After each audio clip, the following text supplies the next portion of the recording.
astaghfirullah al-azim wa atub ilayhi min zawahirin wa min khuyub.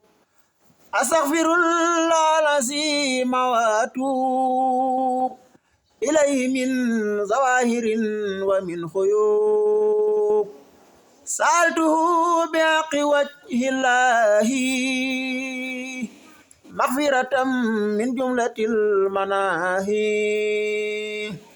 tubtu lahu min jumlatis saqairi ma'al kabairi wa min damairi. xafiru li yaxfir kulla ma taqaddama wa ma ta'akhkhara wa ma baynahuma.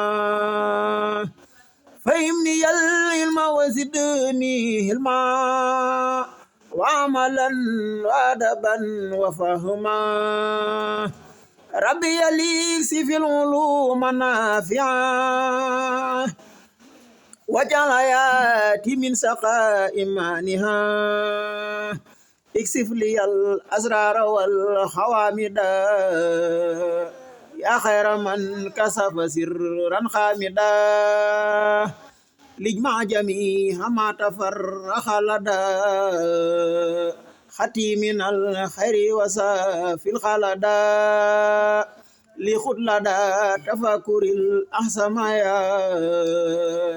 rabbi bikun wal tansiman khalamiya. habliya ya akramu fi tilawa khairan kasiran minka wal halawa. barik li allahumma fi hayati wajal fuadi watanal ayati. habliya kawni bisra kulli man yatub wali zawahira bimmal khuyub. qabulan akunu bihi tahiran min as-sunub wal maasi wal afati ata adkhulal jannata allati uhidal muttaqun bi rahmatika ya rahmanu ya rahim. subhana rabbika rabbil izzati amma yasifun wa salamun alal mursalin walhamdulillahi rabbil alamin. barke Borom Tuuba.